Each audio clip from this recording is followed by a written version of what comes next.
Sister Rosemary says, in a way, she owes her vocation to Elvis Presley. She was born in Washington 40 years ago. In school, she studied music and planned on getting married and having a family. During her last year at the university, she wanted to visit the convent of the Dominican Sisters of St. Cecilia in Nashville, Tennessee, but she had no money and no way to get there.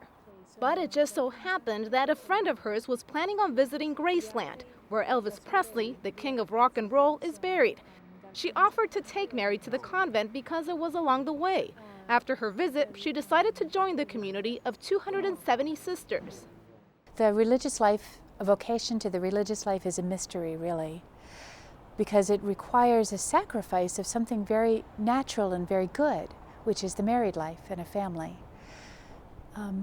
But in the religious life, Jesus calls you to something deeper, to imitate him in the most perfect way. She says at first she did have culture shock, since she couldn't make phone calls or watch television whenever she wanted. The congregation has schools across the world, and her workload wasn't light. When it comes to obeying her superiors, she says it's not much of a challenge. The obedience is not an obstacle.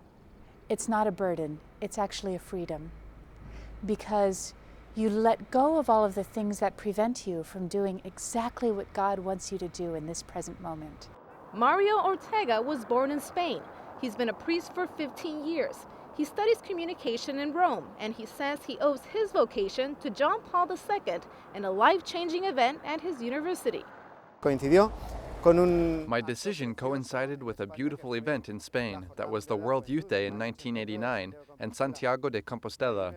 It seemed to me that somehow the Pope was saying to me, "Don't be afraid to be saints. Don't be afraid to give your life to Christ."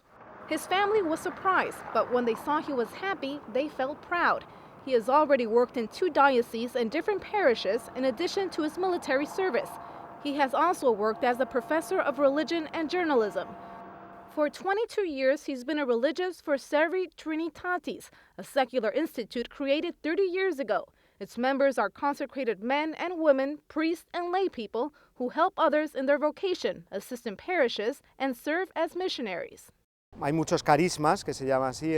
are many charisms, as we call it in the life of the Church. Many different charisms, but they all converge on the same thing, a direct and clear testimony of Christ.